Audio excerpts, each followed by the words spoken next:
pone muy feliz presentar libros el sábado. Creo que es un día en el que estamos todos como más relajados, hay más espacio para hablar de las cosas importantes, que es lo que hace este libro de Laura Baeza. Tenemos la suerte de que Laura esté en Madrid, Laura vive en México, de modo que, bueno, gran privilegio contar con ella para presentarnos esta novela que, bueno, va a hablar Violeta Dávila, gestora cultural y muy lectora, me ha dicho. Y lo sé, doy fe, es una gran lectora.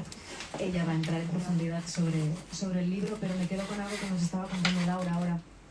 Antes de empezar, el libro ha tenido un recorrido muy importante en México. Habla de algo que es muy crucial y muy grave de la situación del país. Sin embargo, es un libro que creo que puede interpelar a lectores de muchísimos países, porque habla de algo, a pesar de que pensemos, ¿no?, que pasa aquí al lado, que pasa en otras ciudades de América Latina y muchísimas otras ciudades de Europa, ¿no? Y nos contaba Laura que, como os decía, el libro ha tenido un gran recorrido en México y especialmente en los clubs de lectura, ¿no? Estos encuentros mucho más cercanos, y nos contaba algo muy, muy curioso que me parece que habla específicamente bien del libro y de lo que ella puede aportar, y es que se han dado clubs de lectura con familias que la han contactado para proponerle charlar con ella, pues una familia, madre, padre, hermanos, supongo, para compartir entre todos las conclusiones o las preguntas, ¿no?, que se hace Laura, que hace algo importantísimo. Decimos 1000 veces de muchos libros, ¿no? Este libro no es blanco y negro, este libro no es maniqueo. Aquí lo podemos decir con todas las palabras, porque sin duda se adentra en un territorio pantanoso, por lo importante y por lo delicado, y se hace las preguntas que deberíamos hacernos todos con las herramientas de la mejor literatura. Esto, por supuesto, porque la escritura de Laura es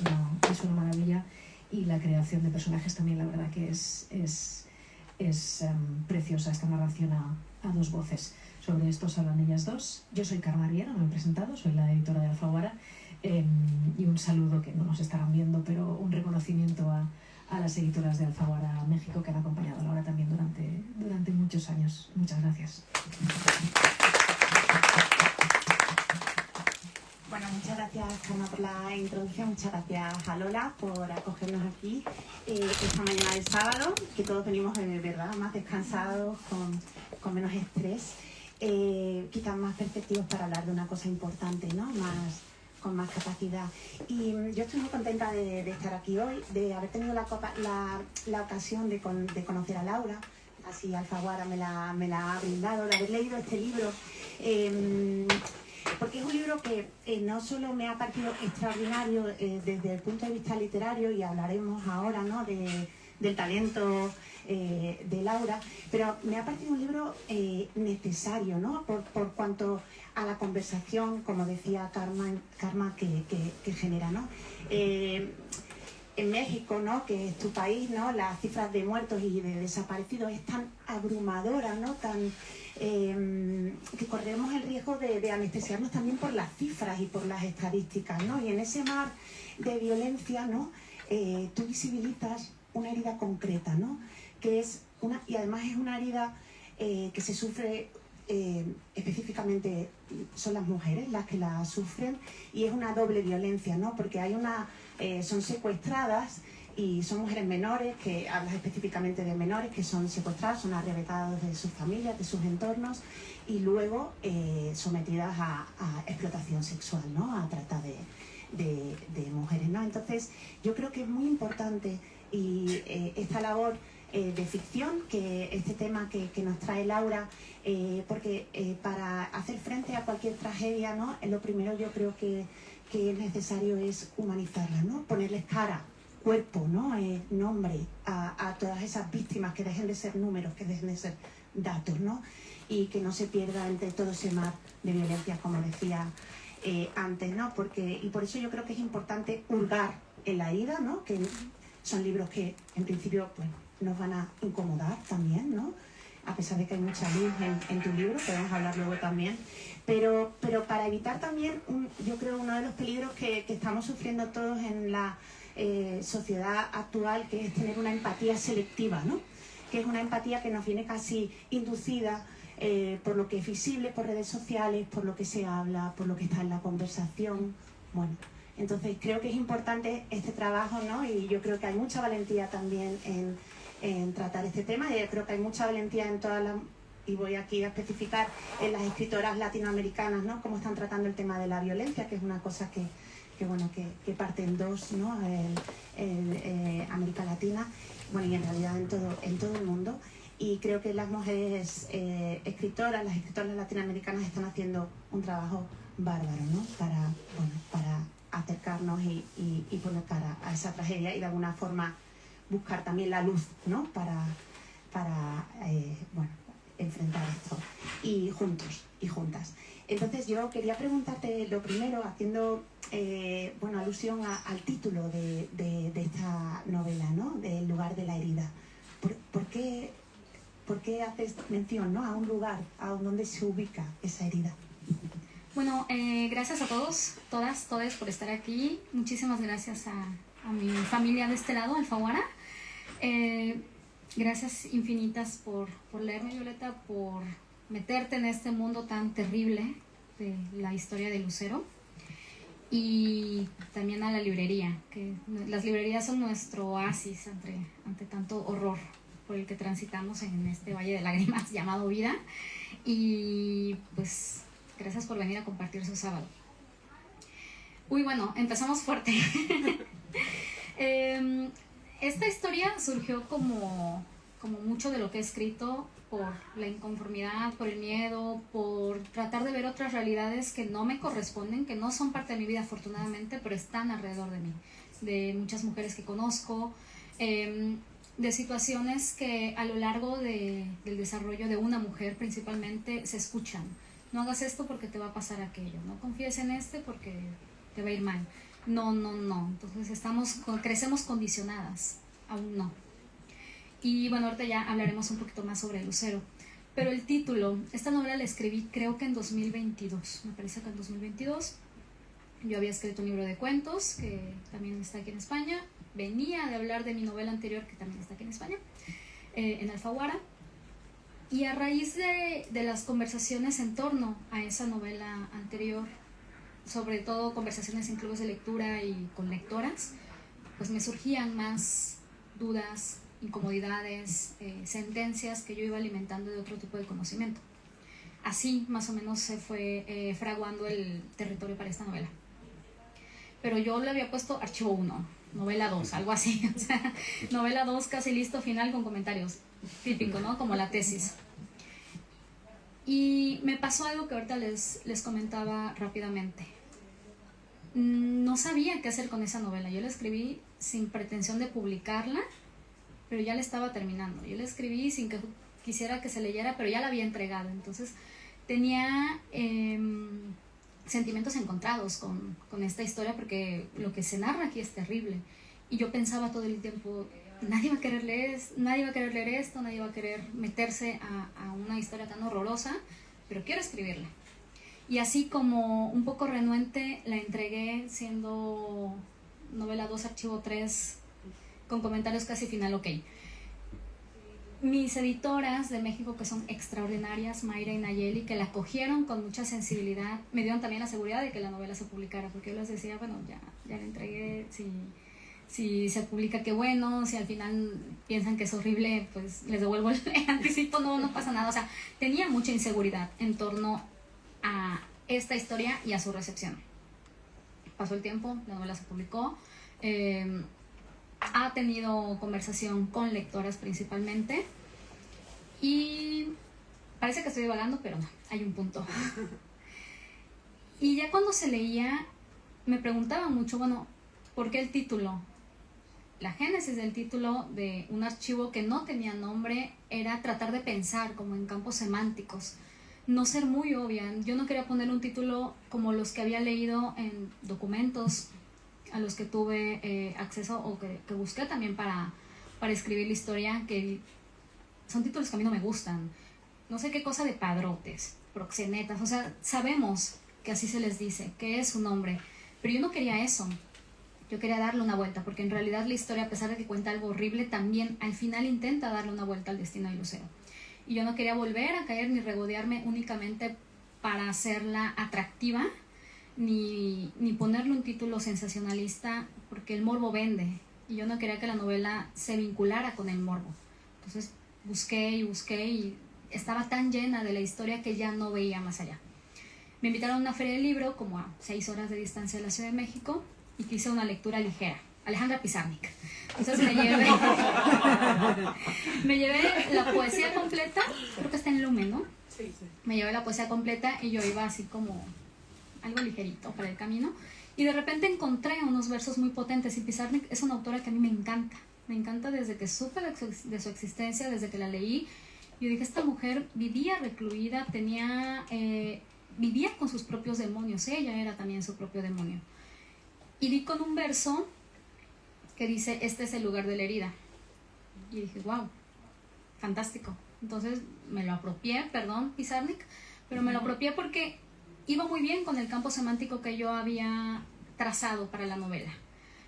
El cuerpo como territorio, lo que sufren estas mujeres también como una marca que va a quedar con ellas para siempre. Una herida, pero la herida no cicatriza, la herida siempre va a estar visible, por lo menos para ellas, que conocen lo que les sucedió. Entonces iba cumpliendo con estas imágenes que yo quería poner a lo largo de toda la historia, y principalmente con la historia de Lucero. Entonces ese es el inicio. Pizarnik, donde quiera que esté, no sé si esté contenta con que yo me apropie de sus versos, pero yo sí estoy muy contenta con haber descubierto a una poeta que en el momento en el que uno abra sus libros como bibliomancia va a darnos una revelación. Me encanta que nos hayas dado ese dato, la verdad. Hay una cosa que yo creo que es también muy significativa, ¿no? Que es esa doble voz, ¿no? Que tiene tu novela. Por un lado tenemos a Lucero, que es una de las menores secuestradas, y por otro lado tenemos a Dolores, que es la madre de una de las chicas también menor que es secuestrada, ¿no? Y yo quería preguntarte por qué esa polifonía, ¿qué querías también con eso? Bueno, la historia tiene a Lucero como protagonista. Yo siempre me imaginé que Lucero iba a ser la protagonista, pero también platicamos hace unos días Violeta y yo, le decía que cuando la historia se cuenta desde una sola perspectiva, tenemos una mirada muy parcial y vamos a empatizar únicamente con el personaje que está contando. Lo que me ha sucedido en los clubes de lectura también es que cada quien tiene una visión de la propia Nancy, que es la otra chica que es sustraída. No es spoiler porque está en la contraportada y se menciona prácticamente desde el principio.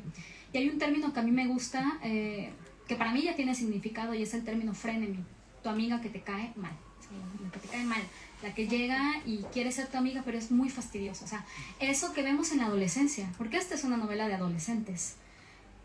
No es mi adolescencia, pero sí es una adolescencia con la que yo tuve contacto siendo joven, y también cuando empecé a trabajar con gente joven. Ahora ya no lo hago, pero durante un tiempo estuve con estudiantes. El caso es que yo sabía que era la historia de Lucero, que Lucero tenía que contarla desde su yo más privado.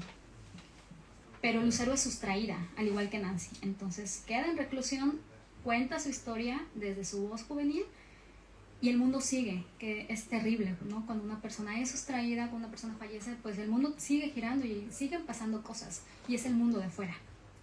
Entonces necesitaba una voz que también diera cuenta del mundo de afuera, y esa voz para mí tenía que ser la de Dolores, una mujer entrada en sus 40 años, con la hija adolescente aparentemente perdida, secuestrada, ida, no sabe nada. ¿Y cómo es el mundo de una madre que está buscando a su hija? En los 2000, en principios del año 2000. Fue también cuando yo fui adolescente.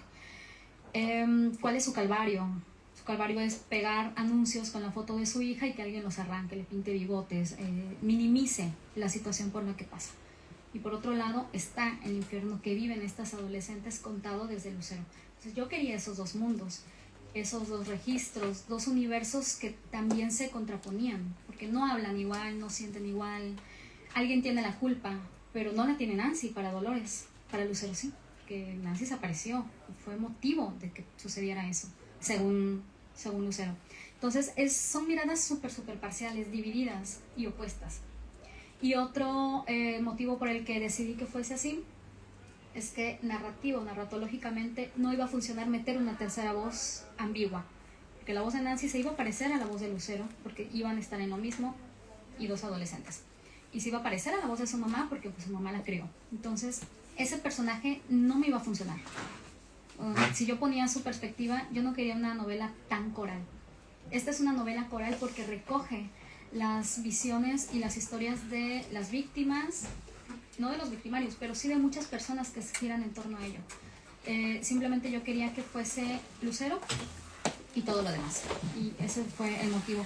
Lo decidí desde el principio, decidí prácticamente todo desde el principio, incluso el final, y me mantuve así porque esa es mi forma de escribir, como tener una luz por la que deba ahí nadar a contracorriente y como sea llegar a ese objetivo.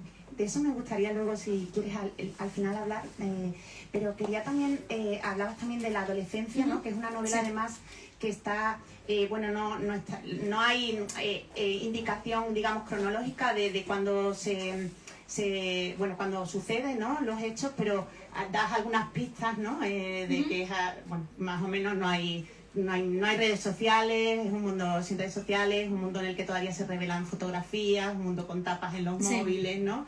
Y yo te preguntaba por qué habías decidido el otro día en ese café que nos tomamos, bueno, situarla en esa, y me dijiste que era en torno a los 2000, ¿no?, a los, sí, primeros de 2000, que era cuando tú eras adolescente, ¿no? Uf, echen números. No sé. Pero en cuanto a lo que, ahora me comentas también por qué, pero en cuanto a lo que decías de la adolescencia, creo que también es importante también cómo tratas tú ese tema, ¿no?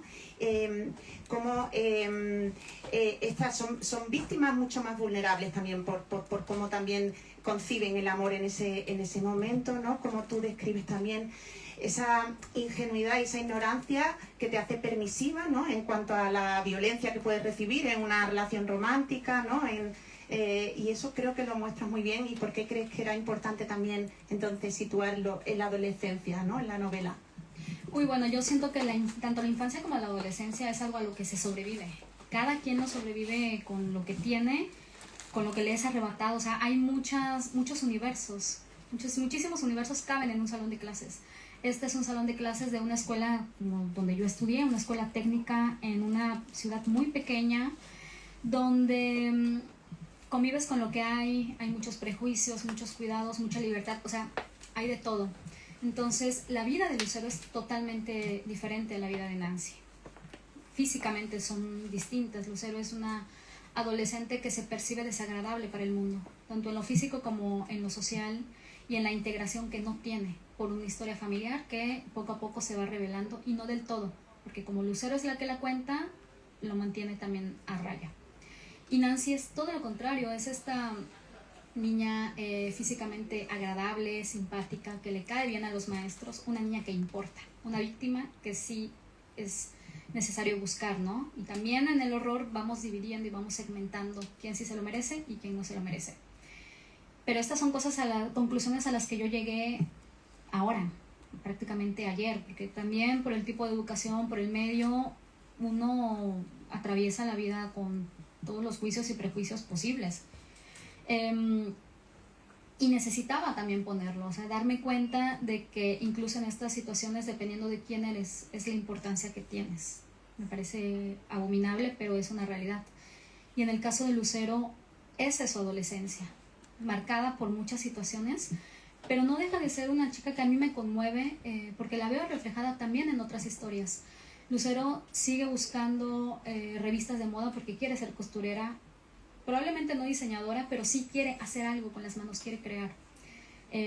Quienes somos de la época, Lucero va a un cibercafé a cargar su MP3 de música, compra las revistas. Bueno, yo también cuando era adolescente compraba revistas españolas que llegaban a México, y nuestras propias revistas, y el chismógrafo, y la portila, no sé qué.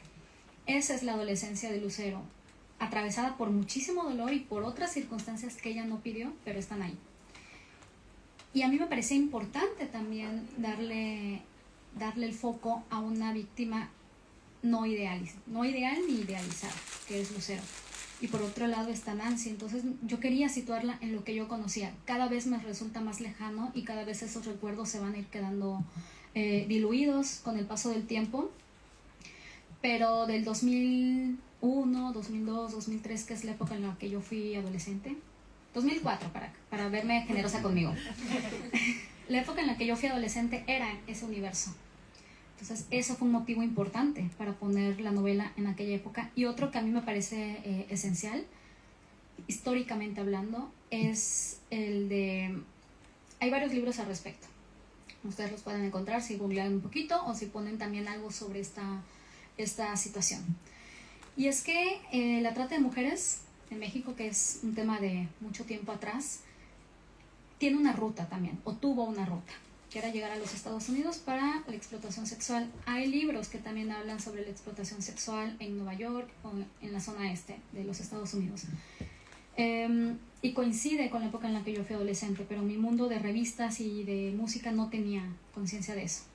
Lo que pasa es que una vez que llega al vecino del norte se convierte en un tema importante, porque cómo nuestros ciudadanos estadounidenses van a hacer eso. Lo acabamos de ver ahora con lo que sucedió esta semana. Cómo nosotros, que Dios nos toma en las manos para trabajar, podemos cometer esos actos. Porque pueden, porque se puede en México, se puede en Perú, se puede en Centroamérica, se puede en cualquier parte. Y eso sucede más o menos a principios de la década del 2000. También para mí era importante situarlo, porque narrativamente tenía resonancia con lo que estaba escribiendo. Bueno, claro, Tlaxcala, la ruta de la explotación sexual, las mujeres de la frontera. Ahora no nada más es Tlaxcala ni las mujeres de la frontera, es muchísimos núcleos a lo largo de todo el territorio nacional, con énfasis también en la otra frontera, la que parece que a nadie le interesa, que es la frontera de México con Centroamérica. Y ese es otro infierno.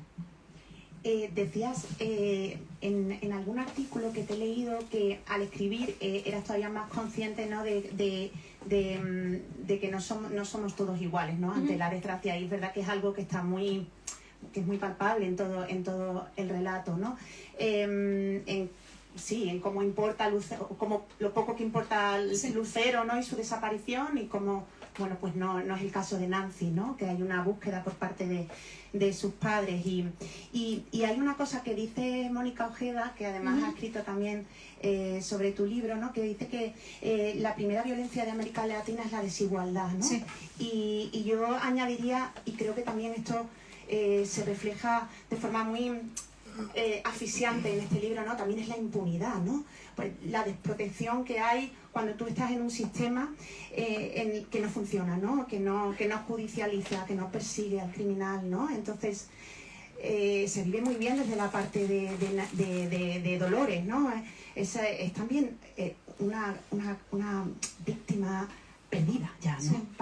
Porque no importa, ¿no? O sea, no le hacen caso, llegan, hay tantos desaparecidos que es que ni siquiera hay una mentira piadosa por parte de la gente policial, ¿no? Ni siquiera te engañan haciéndote pensar que lo van a investigar, ¿no? El trato es como, mire señora, está esperando el siguiente, ¿no? Sí, hago sonado porque esto es más urgente. Esto es más urgente, ¿no? Hay algunas incluso insinuaciones, ¿no? De que son niñas que a lo mejor se lo han podido buscar, ¿no? Hay cierta vergüenza también por parte de los familiares, también a lo menos en la época en lo que lo reflejan, ¿no?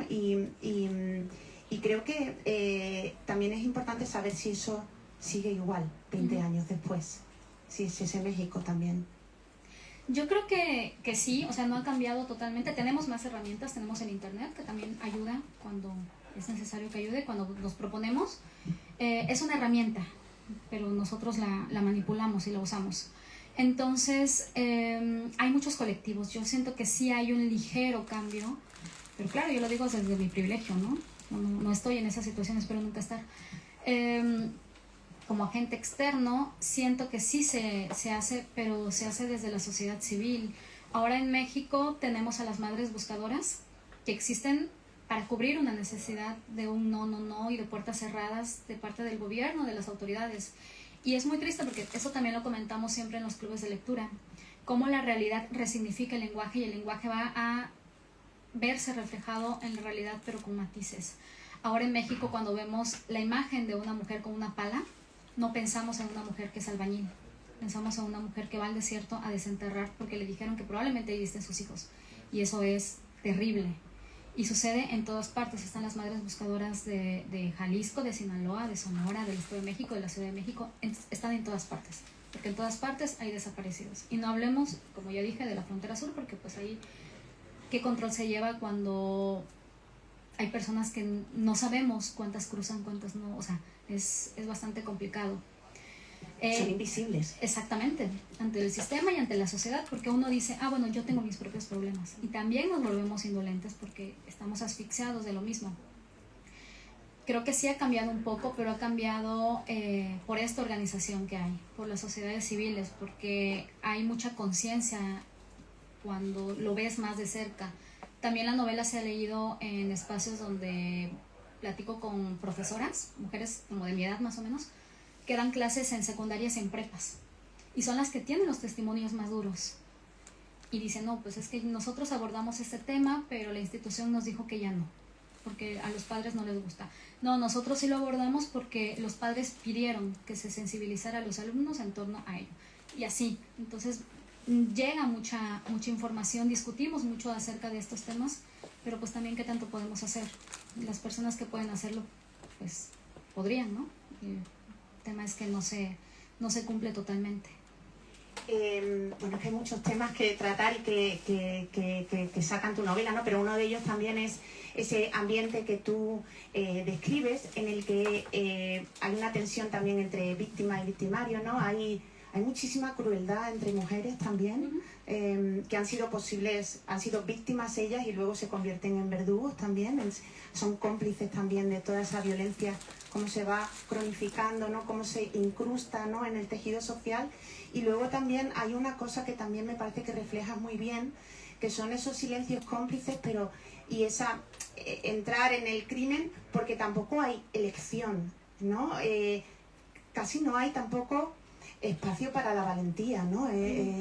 O sea, y a veces pues incluso tú estás teniendo un papel, ¿no? Que a lo mejor no tendría, o sea, no lo digo por ti, pero claro, el que alza la voz a lo mejor no lo haría de forma de otra, ¿no? Pero es una forma de, igualmente, de ponerle luz a este silencio, ¿no? Darle voz a este silencio. Bueno, algo que me han preguntado también en clubes de lectura es que si me da miedo la novela o si me han amenazado y así. Cada vez que me la preguntan me da miedo. No la escribí con ese miedo, yo la escribí con enojo. O sea, yo no soy madre, pero si lo fuera no hubiera podido escribir esto. O sea, tendría otro tipo de conciencia. Se señala y se castiga a quien lo señala, no a quien lo ejecuta. Cuando nos vimos estábamos hablando también acerca de estos grupos de WhatsApp donde comparten videos explícitos, fotografías de mujeres sin su consentimiento, casi como si fuera un triunfo. Pero ¿qué pasa con esas personas que lo hacen, que lo fomentan? Pues nada, porque siguen acogidos por un sistema que lo permite y hace que continúe sucediendo. Pero cuando una víctima habla de esto, la víctima es señalada, es castigada a veces, castigada socialmente. No es que tú lo hiciste porque pues querías. ¿Y qué queda? El que guarden silencio. Eso a mí me parece terrible. En la novela hay personajes femeninos que efectivamente llevan a cabo la crueldad, porque a veces es el único medio para sobrevivir. Eso también lo discutíamos en un espacio. Si estás en esta situación y te dicen amárrala, la vas a amarrar. Si te dicen o le pegas porque yo te pego, le vas a pegar. Y es el borde, es el límite también de la dignidad de la vida del otro. Hay varias mujeres que llegan ahí porque no sabemos cómo llegan. Lucero, que es quien nos cuenta la historia, no sabe. Hay un personaje que escribí pensando también en la génesis de todo esto, que es la niña Conchita. La niña Conchita es una niña de 8 años, más o menos, que ya está inmersa también en ese mundo desde su inocencia. Y si a la niña Conchita le dicen, tienes que vigilar, esta persona lo va a hacer, porque es lo que conoce. Y no es porque tenga una maldad ya que esté buscando salir de alguna forma cruel, es porque es el mundo que ella ha visto. El mundo de mujeres que llegan amarradas, que a ella le digan, es que están trabajando, no es un trabajo. Y eso crece, y luego la niña Conchita se va a convertir en una adolescente que va a estar en ese mismo sistema. Y luego cómo la niña Conchita puede desprenderse de todo eso, no sabemos. No sabemos si lo va a seguir perpetuando, no sabemos si va a tener conciencia de que hay un mundo diferente fuera de su contexto. Eso no se sabe hasta que escuchamos las historias de varias personas que dicen, yo también estuve ahí.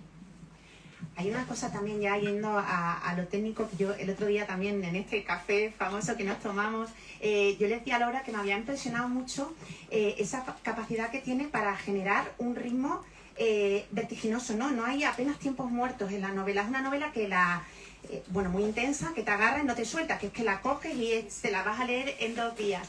Entonces, yo quería preguntarte, yo siempre como lectora me surgen estas curiosidades, ¿no? De que cómo se construye ese vertigo, ¿no? Y cómo se consigue dar ese ritmo a un texto, ¿no? Porque me parece que hay que tener mucho talento para dejarte sin aliento, para no poder apartar la mirada, ¿no? Es una metáfora también, ¿no? Sí. Bueno, tengo amigos que me conocen de muchos años y saben que durante mucho tiempo me dediqué a la música. Yo tocaba violín y luego daba clases, o sea, hacía música. Entonces, toda mi vida estuvo marcada también por el ritmo de los otros. Cuando empecé a escribir, trataba de emular cierto ritmo. Me salían algunos textos, en otros era desastroso, pero yo quería trabajar con el lenguaje, con lo técnico. Paso mucho tiempo sola, entonces eso también me ayuda a pensar en voz alta. Y los audífonos son extraordinarios porque te los pones en la calle y puedes ir hablando sin que nadie piense que estás loco. Y era lo que yo hacía. Ya tenía la historia un poco en la cabeza y la practiqué verbalmente durante mucho tiempo. Traté de llegar al punto lingüístico, léxico de tanto de Dolores como de Lucero para diferenciarlas. Lo que tiene la adolescencia es energía. Entonces, al replicarlo también en un texto, ¿cómo es ese tropel de energía? O sea, uno va de una idea a otra, se mueve también a cierta velocidad. Lo que tiene la adultez es la introspección.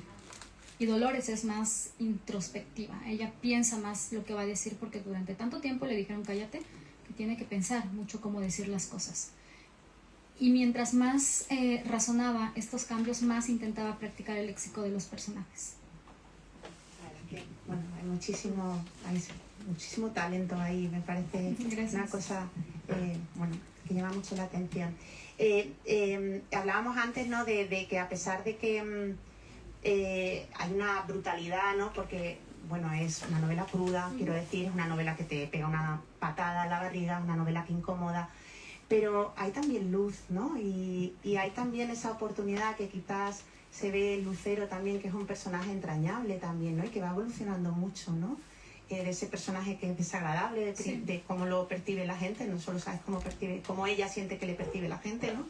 Y ahí va creciendo mucho, ¿no? Y yo quería saber también si es una forma también de lo que comentábamos, ¿no?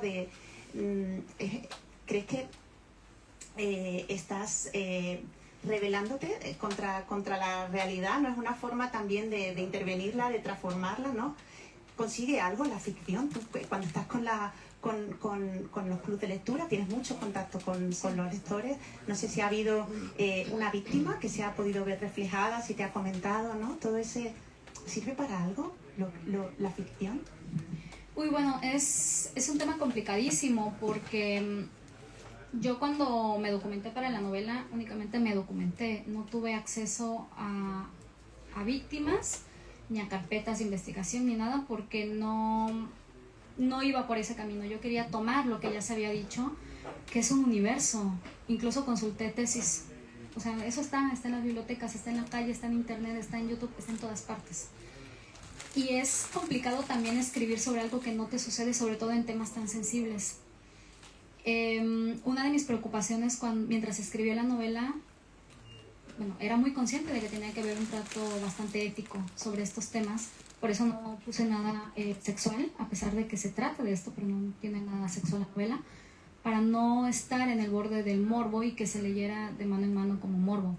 Cuando yo era adolescente, hablo mucho de la adolescencia, cuando yo era adolescente hubo una serie de libros que nos hicieron muchísimo daño. O sea, a mí me hubiera gustado la lobotomía para extraerme eso.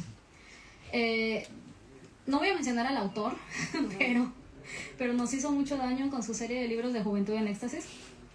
Nos hizo muchísimo daño porque circulaban por el morbo. Y si bien la historia era otra, yo no quería ese morbo en esta novela, principalmente porque uno no sabe como autor a dónde va a llegar.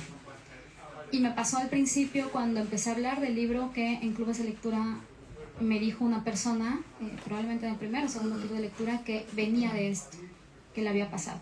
Entonces también con qué cara un autor se enfrenta a una realidad si la exotiza, si la vuelve morbo y si la vuelve un producto de consumo de mano en mano únicamente por escenas sexuales. Cada quien con sus intenciones creativas, pero esa no era mi intención.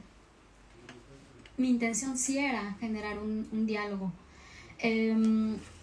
Ha sucedido, me gustaría que se generara un diálogo con gente mucho más joven que yo, con adolescentes, con los que en lugar de leer esos libros que se cimentan solamente en el morbo, pues les muestran lo que están pasando alrededor, pero sin tratar de pontificar. Porque la literatura no va por ese lado, no es para adiestrar a nadie ideológicamente, es para mostrar otra realidad.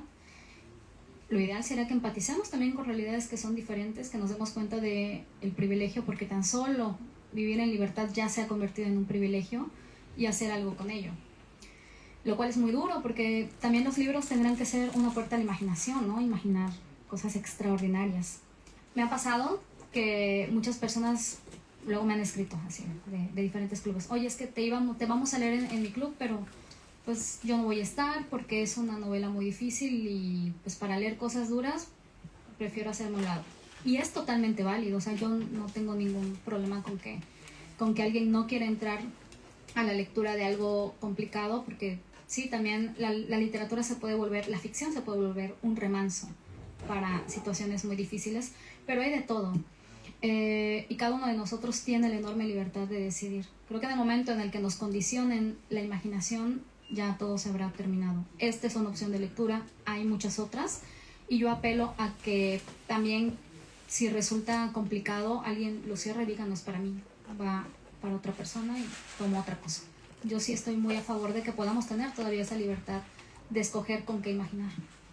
Hay unos cuantos chicos, no voy a decir números, pero no sé si también es un tema también que sería importante también, ¿no? Tener un diálogo, no estoy señalando, no, ni mucho menos para nada, ni quiero violentar a nadie, pero es verdad que aunque la mayoría de clubes de lectura estamos prácticamente chicas, ¿no? Y bueno, también porque parte también quizá de que nosotras igual tenemos más necesidad como de compartir, o bueno, por las razones que sea.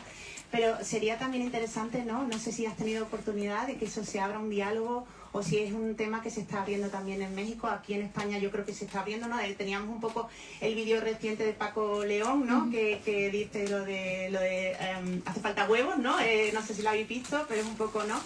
Lo que tú comentabas, pues si estás en un chat en el que tus amigos están poniendo fotos o están haciendo comentarios, y bueno, pues oye, denúncialo, ¿no? Es un poco...